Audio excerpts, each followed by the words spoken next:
May 8, 1945. The guns across Europe had finally gone silent, but in the harbours of Kiel, Wilhelmshaven, and Lorient, something extraordinary was happening. Dozens of steel wolves, the submarines that had terrorized the Atlantic for 6 years, were emerging from the depths on orders from Grand Admiral Karl Dönitz himself. Their commanders were told to surface, raise a black flag, and wait. Some complied immediately, their crews hollow-eyed, exhausted, defeated. Others hesitated. A few never came up at all. The Battle of the Atlantic was over, but for the U-boats, over 150 of them still operational on the day of surrender, a stranger, quieter story was only just beginning. The war was over, but a new mystery was just beginning. What really happened to the U-boats after the guns fell silent? To understand what came after, you first have to understand what these machines had become by 1945. The U-boat fleet was not just a weapon, it was a symbol of German technological ambition, of near victory in the Atlantic, of a campaign that came within a razor's margin of strangling Britain into submission. At the height of the war, Germany had over 1,150 U-boats commissioned. More than 860 saw active combat. They sank over 2,700 Allied ships and killed roughly 30,000 merchant sailors. Winston Churchill himself later admitted that the only thing that truly frightened him during the entire war was the U-boat campaign. For a time, those submarines were sinking Allied tonnage faster than the shipyards could replace it. They were not merely weapons. They were an existential threat to the Western world. But then came the turning point, and it arrived in a way nobody fully expected. From an accident, an oversight corrected almost by chance, inside a British research facility that most people have never heard of. In the early years of the war, British destroyers were failing to kill U-boats at an alarming rate. The fleet had ASDIC, an early form of sonar, capable of detecting submarines beneath the surface. Attacking ships would charge the location and release rolling depth charges from their stern racks. And yet, again and again, U-boats survived attacks that should have destroyed them. The problem, when British scientists finally examined the mathematics with cold precision, was almost embarrassingly simple. The depth charges were set to explode too deep. The standard detonation setting was 100 feet or more. The logic seemed reasonable. A submarine diving in panic would push downward fast, and the weapon should catch it at depth.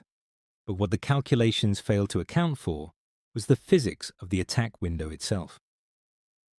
From the moment ASDIC contact was lost, which happened inevitably as the attacking ship closed within a few hundred yards, entering a sonar blind spot, to the moment the charges actually sank and detonated, precious time passed. During that interval, the U-boat commander was not diving deeper. He was pulling level, sometimes even rising slightly, trying to listen, trying to evade, keeping himself at a maneuverable depth. He was hovering, often, at around 25 to 35 meters, roughly 80 to 100 feet. British scientist Patrick Blackett, working within the Admiralty's newly formed Operational Research Section, ran the numbers. His team compared attack reports against kill confirmations and found a pattern that no one had looked for. The depth charges were consistently exploding beneath the submarines. The U-boats were not escaping through superior technology or extraordinary seamanship. They were surviving because the weapons designed to kill them were detonating in empty water. The discovery was not the result of a brilliant theory or a dramatic revelation. It came from paperwork, from a statistical audit of failure. It was, in its quiet way, an accident of analysis. The fix was immediate and devastating. Depth charge settings were adjusted. Minimum detonation depth was brought down to 25 feet in some configurations. Shallow enough to catch a U-boat at periscope depth. Shallow enough to catch one that had barely begun its crash dive. The effect on U-boat survival rates was dramatic and nearly instantaneous. Submarines that had weathered dozens of depth-charge attacks began dying. The hulls, designed to withstand enormous pressure at great depth, were catastrophically vulnerable when a charge detonated close and shallow. At 30 meters, caught in that tactical blind spot between surface and deep water, the pressure differential created by a nearby explosion was enough to crack welds, buckle frames, and in the worst cases, cause a catastrophic implosion of the pressure hull. Men who had crossed the Atlantic a dozen times were dying within sight of the surface. Combined with other innovations, the Lee light illuminating surfaced U-boats at night from patrol aircraft, long-range bombers closing the mid-Atlantic gap, and cracked Enigma codes allowing convoys to be rerouted. The adjustment to depth charge settings helped shift the war at sea within the span of a few months. May in 1943 became known among German submariners as Black May. 41 U-boats were sunk in that single month. Dönitz temporarily withdrew his fleet from the North Atlantic. The campaign never fully recovered. This is the story most viewers already know in outline. What almost nobody knows is what came next, what happened to those U-boats that survived the war, and what happened to the technology, the hulls, and the secrets they contained once the white flags went up.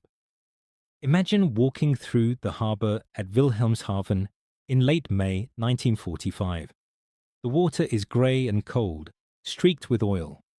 Alongside the docks, conning towers jut upward at irregular angles, some boats listing slightly, some sitting perfectly upright as though waiting for orders that would never come. There are roughly 150 operational U-boats in port, and dozens more in various states of construction or repair. On the submarine pens, those massive reinforced concrete structures built to withstand aerial bombardment, paint is already peeling in the damp spring air. The crews are mostly gone, dispersed, or taken into custody. The boats simply wait. The Allies moved quickly. Under the terms of Germany's unconditional surrender, every U-boat was to be turned over to Allied control. Approximately 10 boats were allocated to each of the major Allied powers, Britain, the United States, France, and the Soviet Union, for examination and intelligence purposes. These were chosen carefully. The Soviets were particularly aggressive in their selections, seeking the most advanced designs, especially anything related to the revolutionary new Type 21, the Elektroboot, a submarine so far ahead of its time that Allied naval intelligence considered it the most dangerous design of the war. The Type 21 had a battery capacity 3 times that of earlier models, allowing it to remain submerged for days rather than hours. Its streamlined hull gave it underwater speeds that could outrun the surface escorts hunting it. Precisely 2 Type 21s completed operational patrols before the war ended, but the technology they represented terrified naval planners on every side. The Soviets took as many as they could get. American engineers were already on the docks with clipboards, photographing interiors, removing equipment, stripping components before the ink on the surrender documents was dry. This was not vandalism. It was a carefully organized intelligence harvest, and everyone understood that what was learned from German submarine technology would define naval warfare for the next generation. For the vast majority of U-boats, though, there would be no careful examination and no second career in a foreign navy. For most of them, what came next was Operation Deadliest, one of the largest deliberate mass sinkings in maritime history. Between November 1945 and February 1946, the British Royal Navy organised the scuttling of 116 surrendered U-boats. The operation was carried out in deep water north of Ireland, in a stretch of ocean between Scotland and the Irish coast. The boats were towed out in groups and sunk by naval gunfire, by aircraft attack, or simply by opening the sea cocks and letting the ocean in. The plan was straightforward. These submarines should not survive. Britain had emerged from the war economically shattered, and there was neither the money nor the appetite to maintain a captured fleet. More practically, naval planners did not want this technology, particularly the Type 21 designs, to remain accessible to any nation, including Britain's current allies. What actually happened during deadlight was less orderly than the planning documents suggest. The weather in the North Atlantic in late 1945 was brutal and uncooperative. Tow cables snapped in heavy seas. Several U-boats sank before reaching the designated area, some in shallow water, some in positions never properly recorded. Aircraft attacks using surplus bombs and torpedoes were sometimes ineffective, leaving damaged submarines wallowing on the surface for hours before they finally went under. Witnesses described the scene as strangely melancholy, not triumphant, but oddly solemn. These were the machines that had killed tens of thousands of people, and yet watching them disappear beneath the waves one by one felt less like justice and more like burial. The wrecks from deadlight, scattered across the seabed north of Ireland at depths ranging from 60 to over 200 meters, were simply left. There was no salvage plan, no memorial, no marker. The sea took them, and the records went into filing cabinets. Meanwhile, the boats allocated to Allied powers were beginning second lives that were, in some cases, extraordinary. In test exercises off the American East Coast, captured Type 21 submarines demonstrated they could evade existing anti-submarine measures with disturbing ease. The Soviet Union was even more thorough and considerably less transparent. The advanced boats that ended up in Soviet hands were taken to Baltic ports and examined under conditions of extreme secrecy. Soviet naval architects spent years reverse engineering German submarine technology, and that work can be seen in the Soviet submarine fleet emerging in the early 1950s. Boats with familiar hull shapes, familiar performance envelopes, built on German foundations. The Cold War arms race beneath the ocean began, in a very real sense, in the dockyards of Kiel in the summer of 1945. France incorporated several U-boats directly into the French Navy under new names and hull numbers. French submariners trained on captured German vessels. Some of these boats remained in active French service until the early 1950s. The irony was sharp. Submarines built in German yards, under German flags, crewed by men who had spent the war trying to strangle France's supply lines, were now French naval assets, flying the tricolour in the Mediterranean. It was in the strange corners of this story, though, that the most remarkable things happened. U-534, a Type 9C/40 boat sunk by British aircraft in the Kattegat on May 5, 1945, 3 days before the formal surrender, rested undisturbed on the seabed in 67 meters of water for nearly half a century. When it was raised in 1993 by a Danish businessman obsessed with persistent rumors that certain U-boats had carried important cargo in the war's final days, the boat yielded a remarkable collection of preserved artifacts. Personal letters, logbooks, equipment, and crew possessions sealed in the cold Baltic water for 48 years. In this rare underwater footage, the conning tower and hull are clearly intact, barnacled but unmistakably whole. The ship now sits, cut into sections for exhibition, at a maritime museum in Birkenhead, England. It is the only Type 9C boat preserved anywhere in the world. Then there is U-995, which sits today on a concrete pad at the Naval Memorial at La Boue, near Kiel.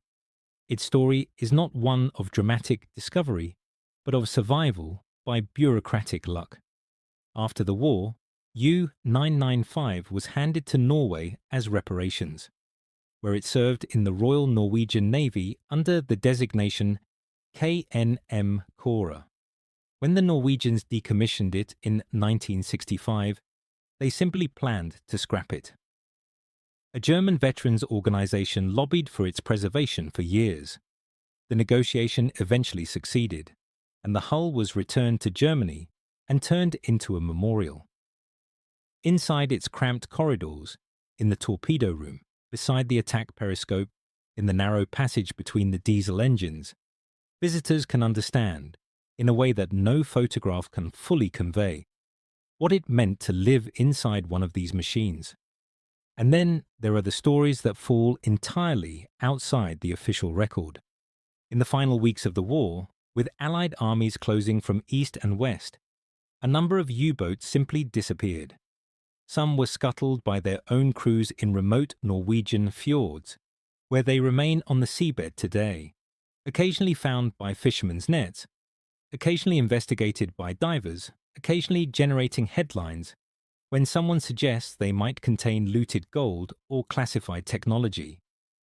The evidence for such cargo is almost always thin, but the stories persist, fed by genuine gaps in the documentary record. U-3523, one of the advanced Type 21s, was claimed by German headquarters to have been sunk by a British aircraft on May 6, 1945. For decades, no wreck was found, and the absence of physical confirmation kept speculation alive. The submarine was located by Danish researchers in 2018 in approximately 123 meters of water in the Skagerrak. It had indeed been sunk by a British Liberator aircraft exactly as the record stated. It was not carrying Nazi gold. It was carrying a crew of 58 men who had been at sea when the war ended and never made it home. Their remains are still inside. There is also the matter of U-977, which arrived in Argentina in August 1945, nearly 3 months after the German surrender. Its commander, Heinz Schäfer, had kept his crew submerged for 66 consecutive days crossing the South Atlantic before surfacing at Mar del Plata. Schäfer insisted the voyage was simply an attempt to avoid Allied imprisonment. Allied investigators, including both American and Soviet teams, interrogated him at length. They were looking for evidence that Adolf Hitler or other senior Nazi officials had escaped to South America aboard a submarine. They found nothing. Schäfer was returned to Germany, wrote a memoir, and lived in quiet obscurity for the rest of his life. But the fact that a German U-boat successfully crossed the Atlantic undetected, 3 months after the war ended, ensured that the rumors never fully died. The concrete submarine pens that sheltered these boats still stand in several locations along the French Atlantic coast. In Lorient, the massive bunkers built by slave labor to protect the U-boat fleet from Allied bombing still dominate the harbor. The walls are up to 7 meters thick. They withstood everything the RAF and the USAAF threw at them. The cities around them were obliterated, but the bunkers endured. Today they house art galleries, concert venues, and a submarine museum. People drink wine and listen to music in the same reinforced corridors where Type 7 submarines once sat being loaded with torpedoes. In Saint-Nazaire, in Brest, the same story. Indestructible structures, repurposed because they cannot be demolished, standing as grey monuments to a campaign that came closer to changing the outcome of the war than almost any other single military effort. The last U-boat of all, the last one that can be boarded and examined today in something approaching its operational condition, is U-505, which sits inside the Museum of Science and Industry in Chicago, Illinois. It was captured in June 1944 by an American naval task force under Captain Daniel Gallery, who rammed the boat, boarded it while it was still underway, and seized it before the crew could fully scuttle it. The capture of a functioning U-boat, with its Enigma machine, its cipher books, its charts and codebooks intact, was an intelligence windfall of the first order, kept secret from the public for years, because the Germans could not be allowed to know their codes had been compromised. U-505 was brought to Chicago in 1954 as a memorial. In 2004, it was moved indoors into a purpose-built, climate-controlled gallery. Standing beside it, and it is enormous, 77 meters long, steel and grey and radiating a sense of compressed menace even now. It is impossible not to feel the weight of what it represents. Not victory exactly. Not defeat either. Something more complicated. The end of one world and the rough, unfinished beginning of another. The accidental discovery that changed the calculus of submarine warfare. The realization that depth charges were exploding in the wrong place. That a statistical audit of failure could shift the entire course of an ocean campaign. Was forgotten almost immediately after the war. It did not produce a hero whose name history remembers. It did not generate a monument or a medal.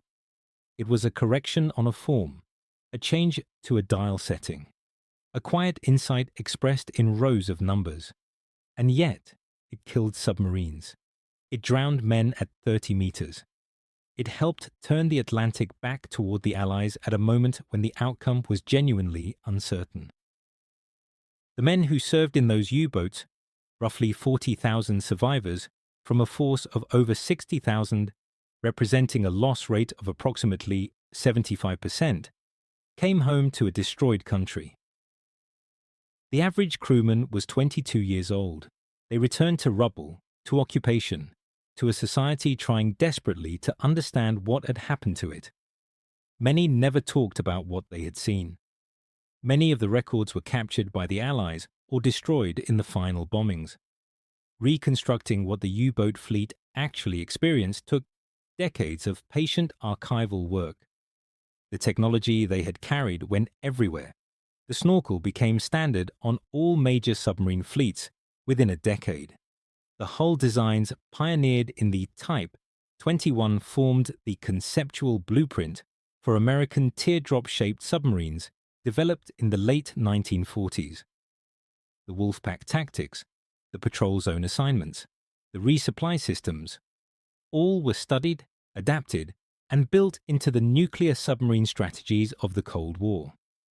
The machines designed to destroy the Allied war effort became the foundation on which Allied naval power was rebuilt. That is a particular kind of irony that history tends to produce without apology. The ocean keeps its records in silt and rust and the slow collapse of steel in salt water. But every so often, a wreck is found, a name is identified, a crew list is cross-referenced with a sonar return, and somewhere a family finally has an answer. And in those moments, the machinery of history, which seems so large and so impersonal when you read it in books, becomes very small and very human and very close. The depth charges that killed those submarines at 30 meters were set by men following revised instructions from a team of scientists who were simply trying to understand why they kept failing. They were not heroes in the traditional sense. They were doing their jobs, and in doing their jobs, they changed the war. The U-boats are gone, but the knowledge is still here.